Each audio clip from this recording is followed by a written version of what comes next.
Now, in high definition, this is 13 WMAZ Eyewitness News at 11. Good evening and thanks for joining us. I'm Brittany Barber. This is Eyewitness News at 11. Our top story tonight, professional basketball is coming back.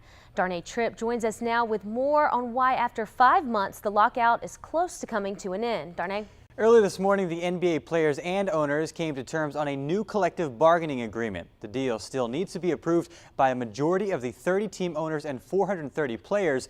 As Drew Levinson reports, a yes vote will mean ending the lockout and avoiding losing the entire season. Thank you. The NBA. Now, the deal still has to be officially approved by both owners and players, but signs look good, according to Commissioner David Stern. We expect our Labor Relations Committee to endorse this deal, this tentative agreement, and we expect our Board of Governors at a meeting we will call after that to endorse the deal. And we expect that a collective bargaining agreement will arise out of this deal as well. All parties involved are being given details of the agreement before they take a final vote. Brittany? Thanks, Darnay. We wanted to know what you thought about the NBA lockout, so we asked our Facebook fans, did the NBA lockout last too long? Maria Peak says, I'm glad for the vendors and the people who work around the stadiums, but the players and owners could have stayed out. Deneen Stubbs says, yes, it was way too long. And Donna Stuckey says, maybe I'm the only one who doesn't care. I'm sick of athletes who make millions and millions while the rest of us are struggling to eat. Now, you can let us know what you think about the possible end to the NBA lockout. Just look for this story on our Facebook page or on our website, 13WMAZ.com. For the second time in a week, cell phones played a part in a disturbance at a Central Georgia prison, this time sending 12 inmates to the hospital. Gwendolyn Hogan with the Department of Corrections says it happened Friday night at Hancock State Prison in Sparta. She says the disturbance appeared gang-related, and she said, quote, without a doubt, cell phones were used to organize the event. Inmates inside the tent city at the prison began the fight, according to Hogan. She says there were also several assaults inside the main building at the same time. The Georgia State Patrol set up a perimeter around the prison. Sparta Police Department and the Hancock County Sheriff's Office also responded. Hogan says about 150 of the tent city inmates are being relocated to other close security prisons in Georgia. She says no staff was injured Friday night and no one attempted an escape. Hogan says as of this morning, the facility is on lockdown and secure. Telfair State Prison experienced a similar problem earlier this week, sending 3 inmates to the hospital. Officials say cell phones inside the prison also contributed to that disturbance.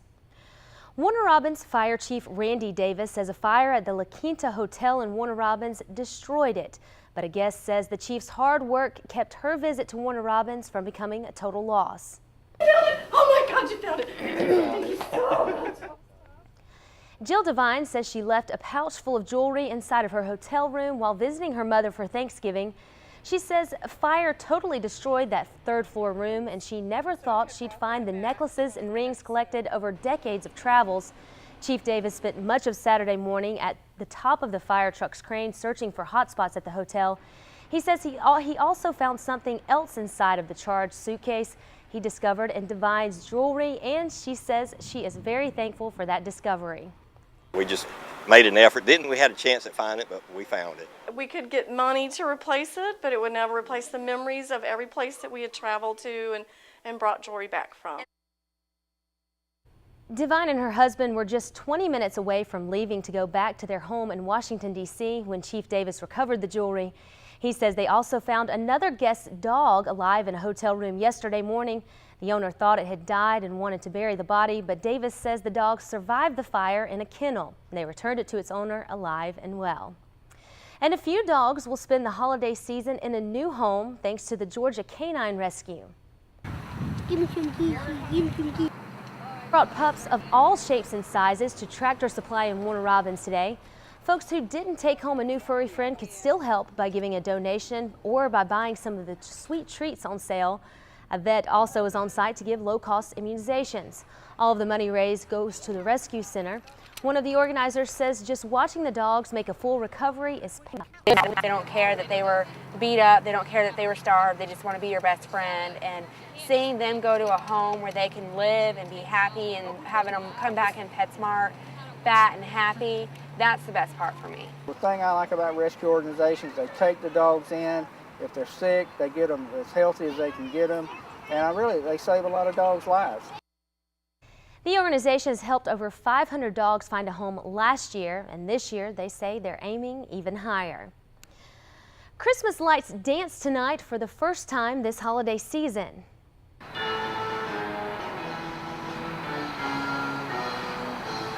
It's part of Dr. Kelly Law's Leaping Lights display in Warner Robins. The show officially opened tonight, where folks can drive through to see the holiday lights for free. They're even coordinated to music on radio channel 89.9 FM. Dr. Law says it takes about 8 hours to program 1 minute of music to the lights.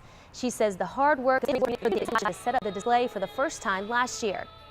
It was all about doing something nice for the community. We couldn't really find any really great Christmas light display here in Middle Georgia, so we decided to create it ourselves. Donations made to Dr. Law's Leaping Lights show will go to the Make-A-Wish Foundation. And Santa Claus came to town tonight at the Macon Mall. Kids were all smiles as they got a chance to meet and take pictures with the jolly old elf himself. They even took some time to make a pitch for what they wanted for Christmas this year. For many families, it's a tradition to bring their little ones to meet Santa at the mall. Jason Gates says it brings him joy to see his children smile when they meet St. Nick. Sometimes I think we can lose sight of what Christmas is for and what it's meant to be. And I think having Santa here helps bring that out. To make sure Santa knows what's on your wish list, just head over to the Macon Mall from 11 to 8 on weekdays and 11 through 5 p.m. on Sundays. Seems like there are all kinds of signs that Christmas and the holidays are just around the corner, except for the weather. We were in the lower 70s today for our highs and sort of had a mild feel to the day, but we're watching the arrival of some chillier air coming next week. But first, we have to get through a cold front. Moving from west to east through the country, bringing rain with it.